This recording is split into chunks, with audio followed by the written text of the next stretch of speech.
if you know anything about the other side, you have to imagine there's like a glass wall that when they bump into you, it's just as scary for them to see somebody living as it is for us to see somebody from the other side, or catch a glimpse of them.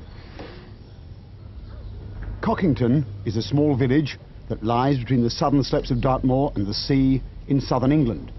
It's surrounded by lush green pastures, and it has an almost picture postcard beauty, with its neat rows of whitewashed cottages with their clipped thatched roofs and its narrow winding streets. At its centre lies the village green and an ancient coaching inn. The Drum Inn has a long history, but in more recent times it had a reputation as a haunt for bikers. In the 60s and 70s, motorcyclists gathered here from all over southern England. Going back about 15 years ago, the Drum Inn was well known in the area as being a biker's pub.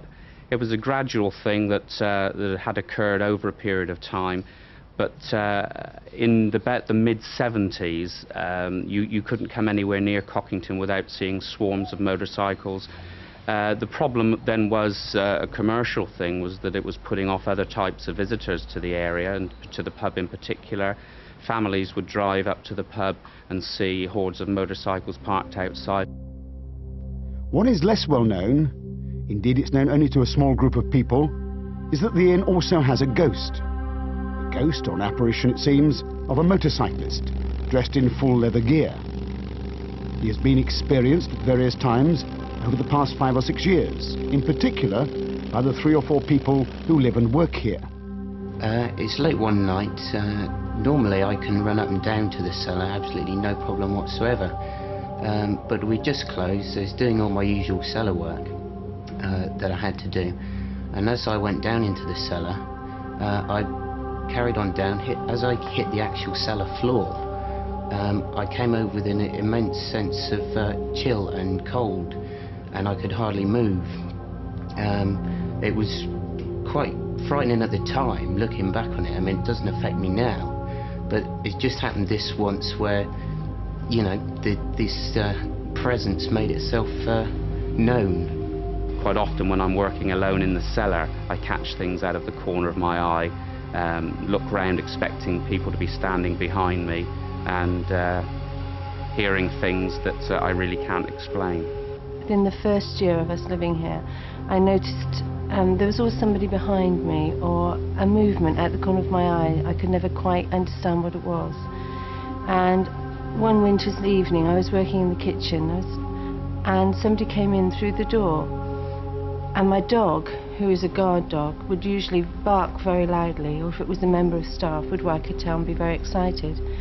And this evening, she just didn't move, she didn't stir, and this person walked down in a leather biker gear, with a helmet and everything like that, and I couldn't work out who he was, and he was taking his gloves off, and he turned to walk down where you hang your coats up. At this time of year, all the back doors are locked, because obviously for security, and as I walked to meet him, he totally vanished and disappeared, and I just couldn't understand, you know, what it was. But I saw it so clearly, and even to this day I know exactly what I saw and how I saw it. Until a couple of years ago, that was about as far as it went. Then a pop group from Plymouth was invited to play at the inn. The lead singer was a young woman called Chrissy. She had a slightly unusual background. She'd been brought up as a gypsy, and she would describe herself as a sensitive. At one point in the evening, the entire group was invited down into the cellar. We were sort of, I think, just sitting around being sociable, and something was said to the landlady about the history behind the pub, and I think that initiated something on the lines of a mysterious happening, or something had been felt, a presence of some sort. I think she sort of was quite interested to see whether it could actually pick anything up. So I think in the heat of the excitement, everybody trundled down to the cellar to sort of see if they could feel or see something. I don't know what their expectations were, whether they were expected to see this floating sheet above them and go ooh, but they sort of seemed, it very quickly calmed down, and the minute they got that got down there, they realised that that something wasn't going to materialise, or it wasn't quite as clear cut as people imagine. And at that point I said, would you mind leaving me on my own? So they did. Within a few minutes of the others leaving, Chrissy began an encounter with a spirit, or an entity, call it what you will, that if you accept it at face value, takes us into a different world.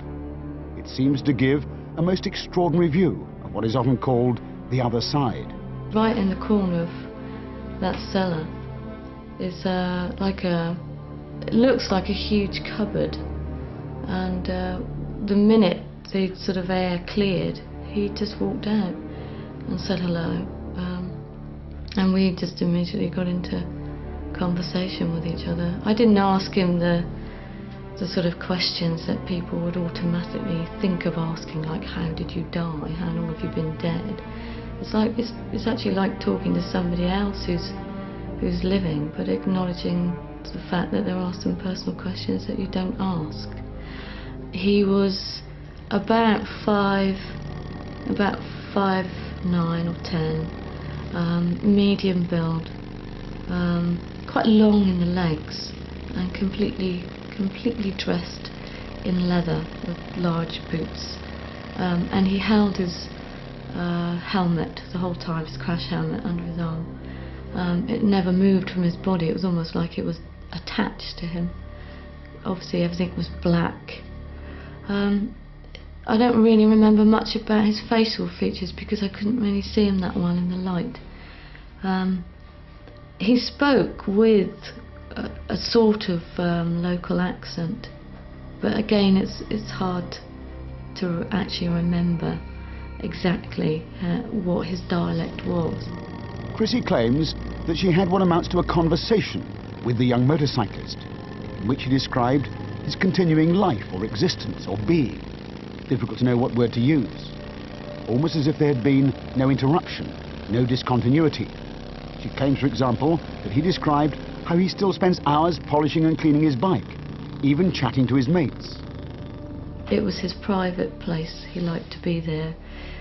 He spent time with his friends. It was good, happy times, peaceful times, cleaning his bike, sitting, talking, just having time out, I think, from the everyday burdens that all of us face, during the day, whether it's work or other commitments.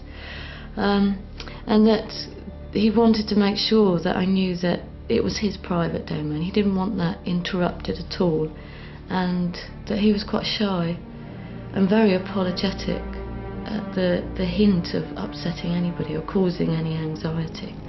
So I think what was so noticed about him was that as a biker he was really quite shy and reserved.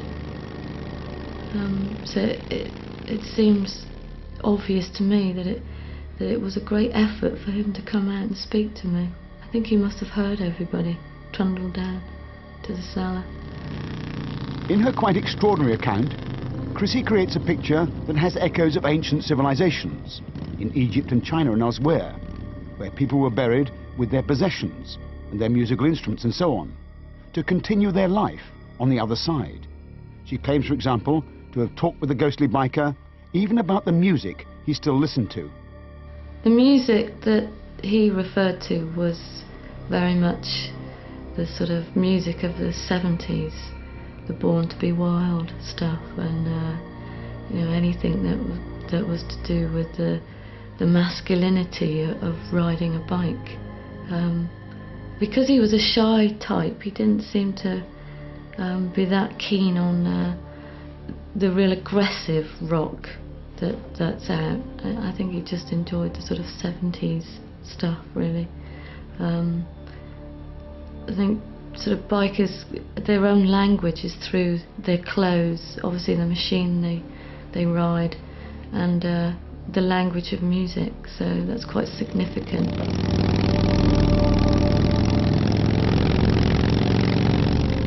I felt that the time that he gave me was very precious anyway, and I didn't feel it was right to keep him.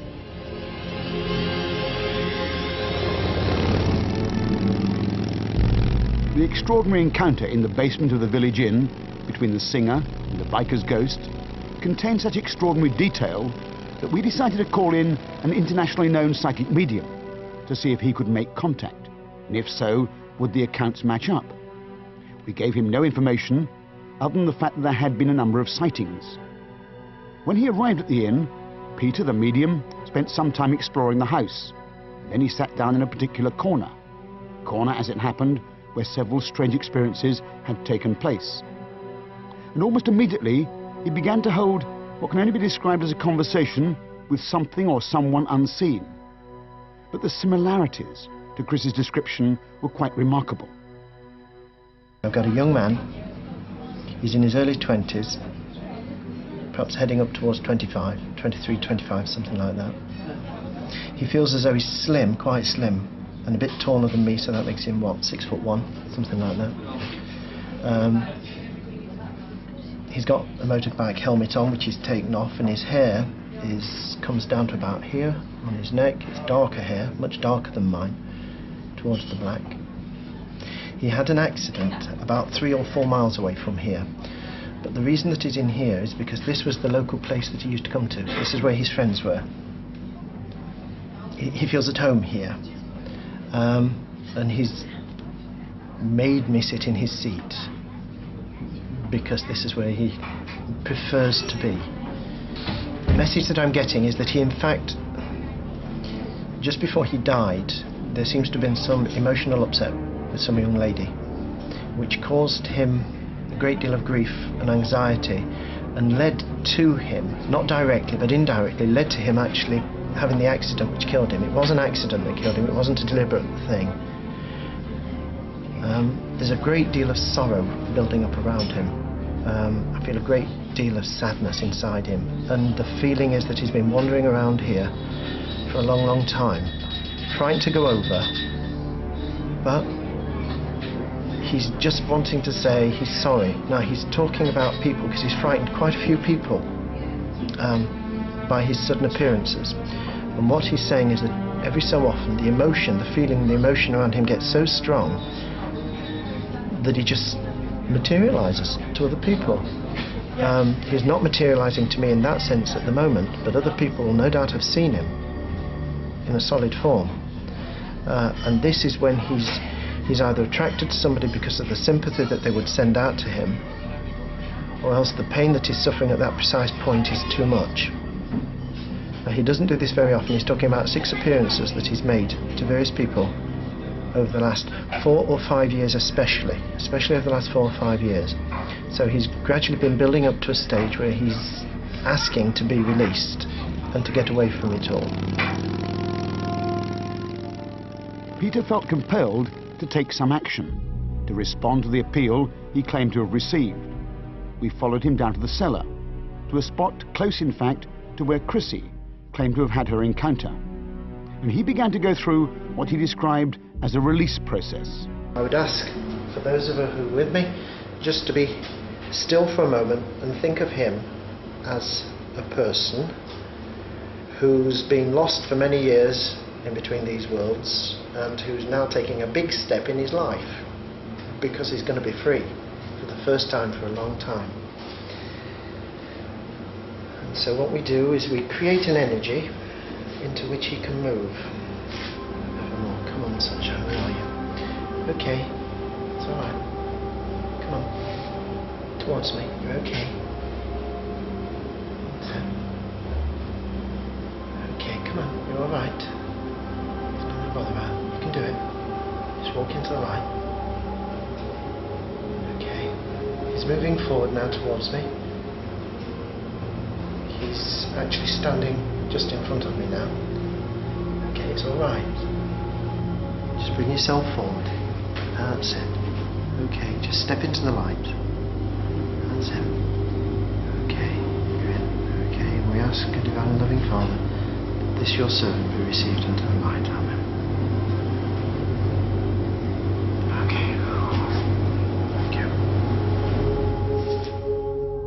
Peter took with him down to the cellar a number of people whom he said were needed to absorb some of the emotional energy of the parting. When we spoke to them immediately afterwards, they clearly had experienced a powerful emotional connection. Just before Peter was releasing him, I felt I wanted to shout to him, to call him, to make sure that this is the right thing that we were doing, that this is really what he wanted. You know, I had to really hold myself back from calling his name. Not that I really know it, but I just felt I needed to shout, to yell at him, to say, is this right? Is this what you want? Then, once Peter said, you know, that was it, he had gone, and it all happened so very quickly, which surprised me. I thought it was something that would take a while. I felt I wanted him to say, to show us something, that he was fine and that he was safe. I still feel a little bit like that. I felt calmer. While it was all going on, I felt very tingly. My arms were aching. I felt very strange. I can't explain. A bit like having a very mild electrical sensation up my arms. That's still there slightly, but it's gone. But I feel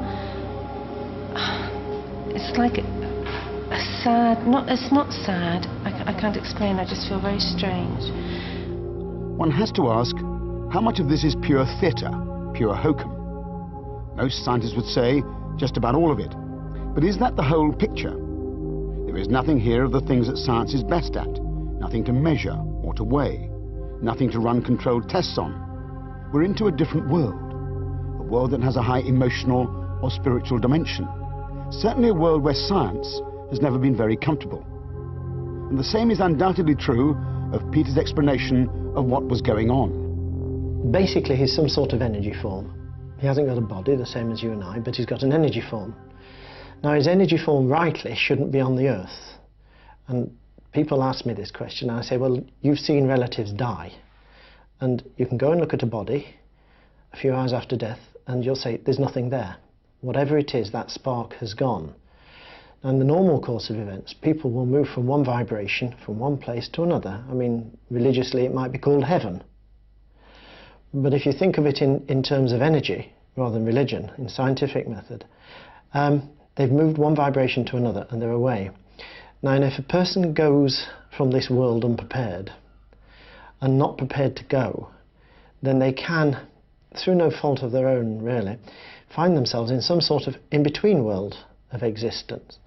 The nearest that I could describe it is like walking through a foggy room, and that you are not where you feel you rightly belong, either here on the Earth because you can't communicate with anybody, except occasionally. In this case, this young man manifested to people on odd occasions, so he did have some form of communication with certain people. But neither was he with those who've also passed over previously. So he's in between the two. I mean, the nearest is being stuck in an escalator between two floors. That kind of explanation is not unique. It's one that's been expressed by psychic mediums for over 100 years, longer. And the fundamental problem, of course, is that we are out at the very edge of the credible, well beyond the bounds of conventional scientific analysis. That's very frustrating, of course, particularly if you are of a scientific bent and like nice, neat equations. But we have to ask, does that make it any less real? Anthropologists were very much struck by the fact that the basic spiritual beliefs of people who could not have had any cultural contacts, you know, people living in Patagonia and people living in the North Pole, did appear to have identical spiritual beliefs. And these spiritual beliefs always involve the notion that it is possible for spirits not to know that they're dead and to get trapped into a kind of limbo from which they need to be released, if possible, by the actions of the living. So this seems to be a general belief among all people all over the world, and I would take it that is true. My own philosophy is rather dualistic. I think there are one set of laws for the mind and another set for matter, and that what science knows to a very advanced degree are the laws that govern the behavior of matter, and perhaps the laws that govern the behavior even of the brain. But over and above all that, I believe mind is a power in the universe, and that mind can achieve things that are simply not allowed for in the accepted scientific scheme, which is basically a physicalistic picture of reality. If you're a physicist, you tend to think of the real world as the physical world of 3 dimensions of space, 1 dimension of time, the 4-dimensional world of Einstein.